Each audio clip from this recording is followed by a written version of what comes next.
Halo Mas guys, Bapak guys, kembali lagi di channel Nugas bersama saya Aleka Faza. Selamat Hari Raya Idul Fitri 1444 Hijriah. Minal aidin wal faizin, mohon maaf lahir dan batin.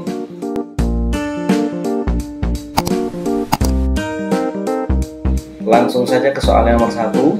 Pak Ratmono mempunyai lahan berbentuk seperti gambar berikut.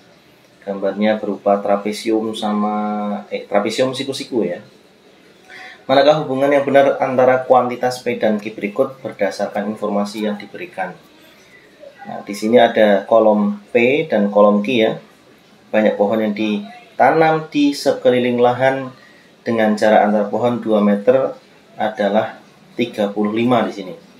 Nah, kita nanti akan mencari berapa sebenarnya nilai P. Nah, nanti kita akan bandingkan P dan Q itu lebih besar mana atau lebih kecil mana atau apakah sama dengan gitu ya. Nah, lahannya berbentuk apa? Trapesium sama lagi. Trapesium siku-siku ya. Nah, kalau kita lihat ini ada garis yang sejajar ya. Berarti ini 20 meter, ini juga 20 meter. Nah, kemudian ini juga sejajar, ini 10 meter juga. Kemudian kita cari yang ini, yang saya tunjukkan ini ya, yang belum diketahui. Ini menggunakan triple Pythagoras. 16, 20. Nah, kalau kalian lupa triple Pythagoras, ini kita cari perbandingan yang paling sederhana ya, Mas guys, Bapak guys. 16 dan 20 itu kita bagi masing-masing dengan 4 ya. Jadinya 4, kemudian 20 bagi 4 itu 5. Nah, kalau triple Pythagoras berarti ada 4, ada 5, mesti ada 3. Nah, kembalikan ke pembanding tadi atau ke pembaginya. Pembaginya berapa tadi? Pembaginya adalah 4. Nah, jadi kita kalikan aja dengan 4. Jadinya 12. Kemudian ini 16, ini 20. Nah, berarti panjang yang belum diketahui ini adalah 12.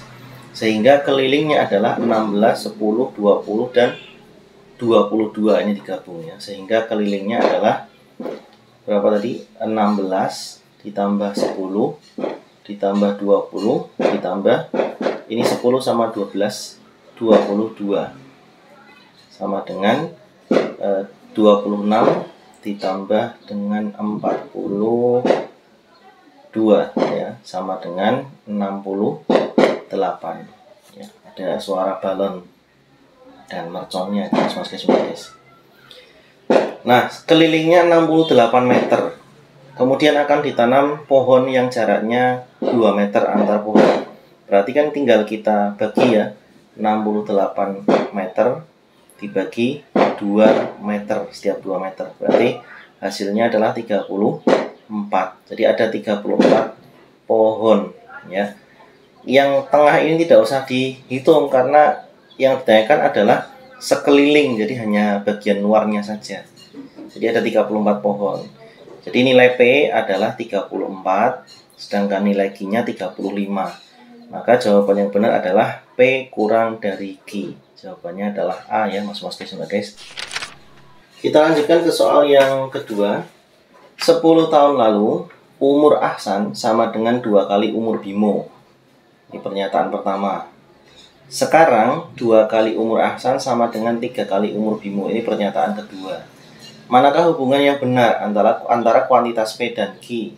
Nah, dari tabel ini. Ini materi SPLDV, sistem persamaan linear 2 variabel. Ahsan 10 tahun yang lalu, berarti umur Ahsan itu misalkan A ya. 10 tahun yang lalu berarti umur Ahsan dikurangi 10, gitu kan? Kalau 10 tahun yang akan datang berarti umur Ahsan ditambah 10, A plus 10, begitu.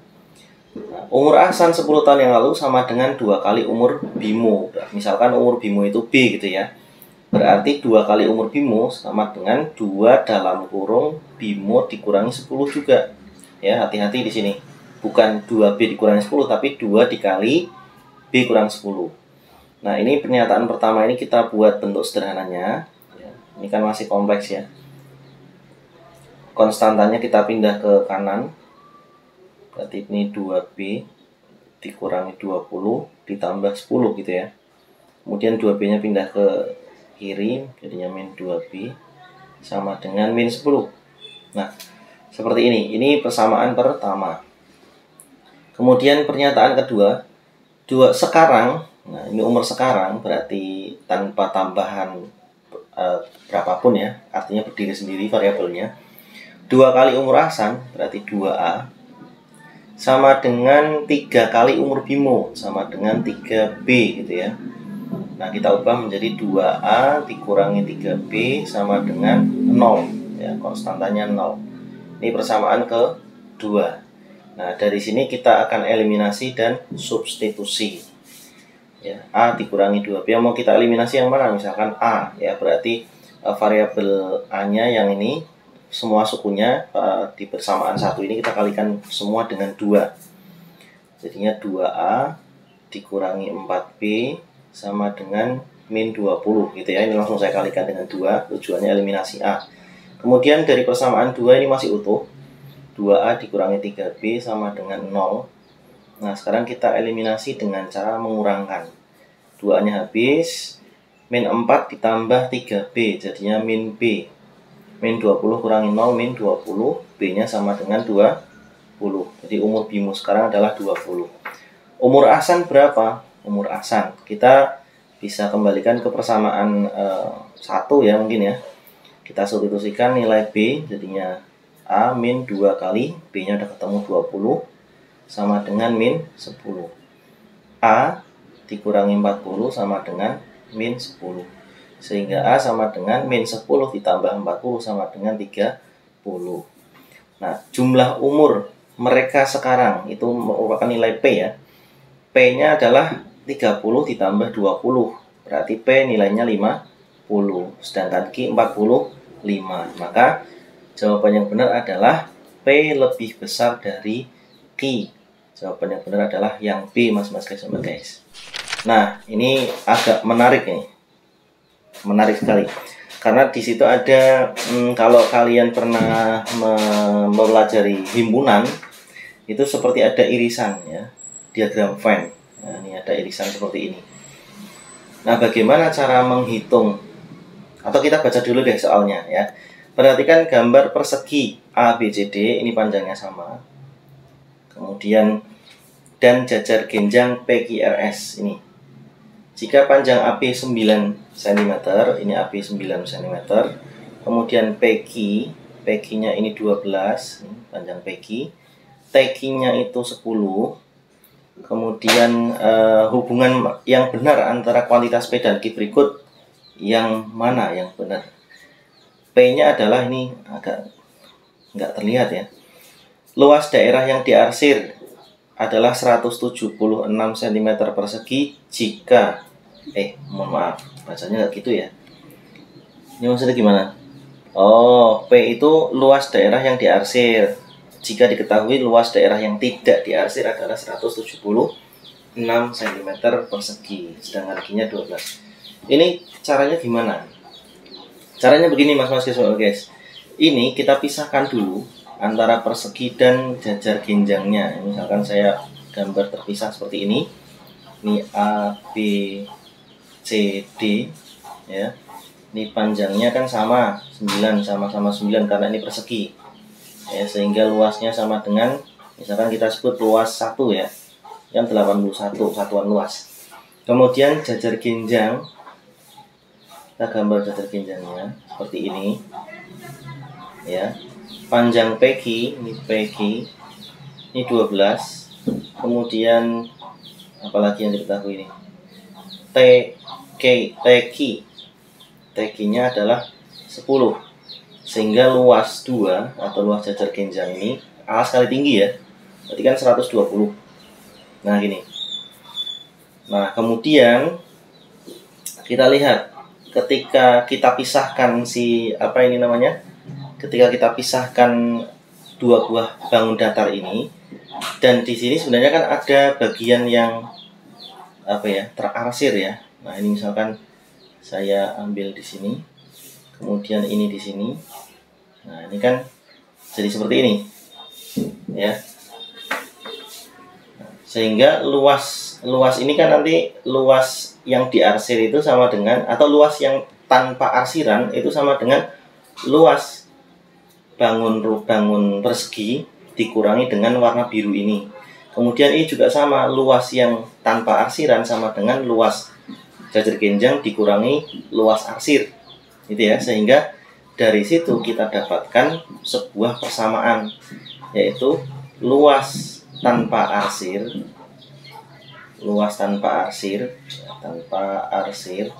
itu sama dengan luas persegi ditambah luas, atau gini, luas persegi dikurangi luas arsir ya, ditambah luas 2 dikurangi luas arsir juga.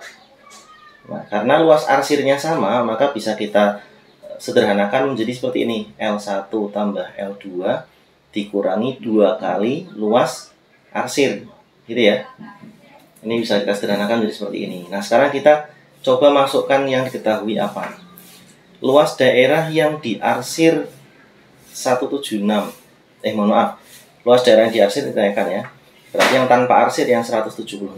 Ini 176 sama dengan luas 1 81, luas 2 120 dikurangi 2 kali luas arsir. Nah, ini yang kita cari. Sama dengan 176, kemudian ini tambahkan berapa nih? 201 dikurangi 2 kali luas arsir, gitu kan? Nah, maka 2 kali luas arsir sama dengan 201 dikurangi 176. Ini berapa nih? 2 ya, 25 ya. Maka ini saya lanjutkan ke atas ya. Ke atas nih. Maka 2 kali luas arsir sama dengan 25 dan luas bagian yang diarsir sama dengan 25 dibagi 2 atau 12,5 satuan luas atau cm persegi. Nah, maka bisa kita bandingkan ya. Nilai P-nya 12,5, nilai Q-nya adalah 12. Dengan demikian maka jawabannya adalah P lebih besar dari Q. Jawabannya adalah B. Baik, kita lanjutkan ke soal nomor 4 ya Mas-mas guys. Perhatikan gambar berikut ini. Ini ada yang bisa tahu ini gambar apa? Ada yang bisa menebak apakah ini sebuah belah ketupat? Ternyata bukan nih mas-mas guys. Ini belah ketupat tapi apa ya? Sisi-sisinya itu nggak sama. Kemudian diagonalnya juga tidak tegak lurus. Maka ini tidak bisa kita simpulkan sebagai belah ketupat. Nah, pertanyaannya berapakah nilai A? Nah, ini pertanyaan yang model beda lagi mas-mas guys. Ini kita diminta untuk menganalisis apakah dengan satu petunjuk ini kita bisa menyelesaikan tanpa petunjuk kedua, atau dengan hanya petunjuk kedua kita bisa menentukan nilai A tanpa petunjuk satu, atau dua-duanya harus berkaitan, atau bahkan tanpa dua-duanya pun kita bisa menentukan nilai A. Itu model soalnya seperti itu ya, jenis soalnya ini. Coba kita cek dulu ya. Kita coba dulu pakai hanya satu petunjuk, yaitu petunjuk yang A. Kalau kalian amati segitiga ACD ya, ACD ini kan segitiga sembarang ya, maka jumlah ketiga sudutnya itu kalau kita jumlahkan itu 180. Nah, sekarang diketahui sudut CAB ya, CAB di sini CAB 35 derajat. Apakah ya dengan fokus 2A-1 di sini, apakah 35 derajat ini bisa kita gunakan? Seharusnya kalau mau kita cari nilai A-nya, berarti harus kita sesuaikan juga segitiganya, yaitu segitiga ACD atau ADC gitu kan. Nah, sedangkan yang diketahui di sini atau petunjuknya adalah segitiga sudut BAC atau CAB. Maka ini tidak ada kaitannya, kecuali kalau ini adalah sebuah belah ketupat. Maka nanti bisa kita gunakan sifat-sifat dari belah ketupat. Jadi ini nggak ada kaitannya, ini nggak bisa nyambung ke sini mas-mas guys. Berarti satu ini belum bisa kita gunakan untuk mencari nilai A. Sekarang kita coba yang nomor 2, petunjuk kedua itu sudut ACD. ACD yaitu 110 ya. ACD ini sama dengan sudut ini, sudut 2A. Berarti sudut ACD sama dengan 110 derajat. Sudut ACD-nya adalah 2A min 1 sama dengan 110 derajat. 2A sama dengan 111 derajat.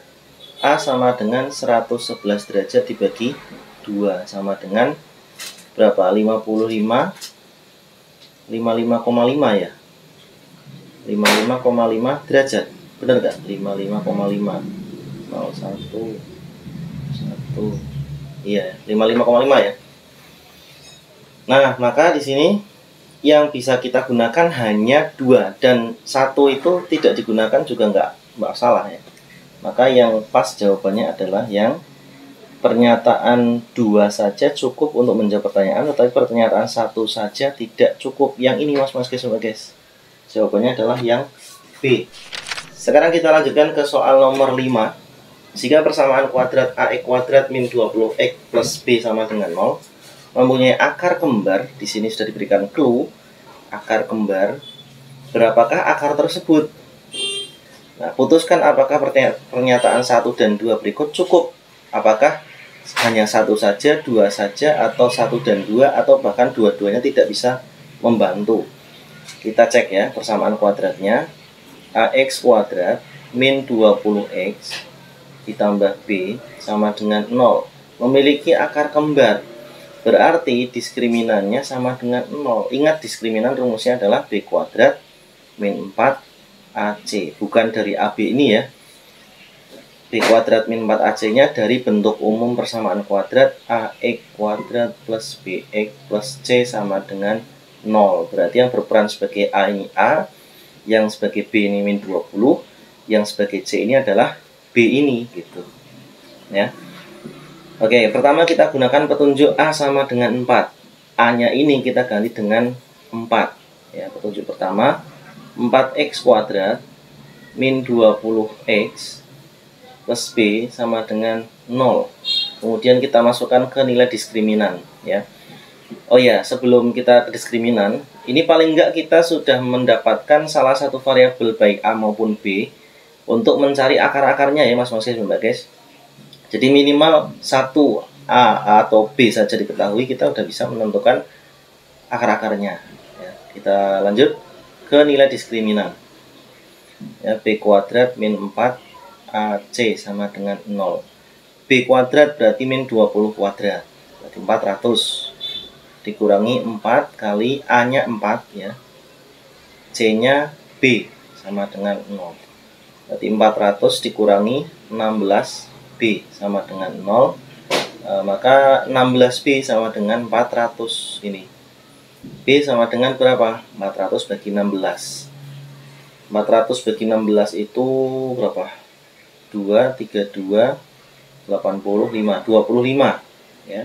B-nya 25. Nah, dengan ditemukannya B, maka kan persamaan kuadratnya menjadi lengkap ya. Semua variabelnya sudah diketahui. Sehingga persamaan kuadratnya kita tulis di bawah ya. 4X kuadrat min 20X plus 25. Nah, hanya pakai A saja bisa ditemukan akar-akarnya ya. Nah, kita coba yang kedua. Apakah yang kedua juga sama ya? Kita langsung masukkan aja. A-nya kita masih tetap A, yang diganti yang B-nya ya guys. Nah, seperti ini plus 25 ya. B-nya kan ini ya, diganti 25 sama dengan 0. Nah, langsung masuk rumus diskriminan. Berarti B kuadratnya 400 min 4 kali A-nya A, C-nya 25 sama dengan 0. Nah, kemudian 400 sama dengan 100A ya. Maka A sama dengan 4. Nah, sama ya.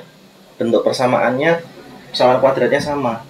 Sehingga kesimpulannya adalah A saja bisa tanpa B, B saja bisa tanpa A. Mana? Pernyataan 1 saja cukup untuk menjawab pertanyaan, Nah, ini berarti yang E. Pernyataan 1 dan pernyataan mohon maaf, bukan yang E ya.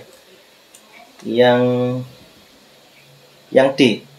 Pernyataan 1 saja cukup untuk menjawab pertanyaan atau pertanyaan keliru. Pernyataan 1 saja cukup untuk menjawab pertanyaan atau pernyataan 2 saja cukup.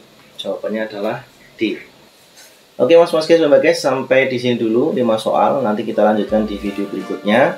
Jangan lupa untuk menyebarkan video ini ke teman-teman kalian, biar teman-teman kalian tahu apa yang kalian tahu. Terima kasih, sampai ketemu lagi di video berikutnya. Dadah.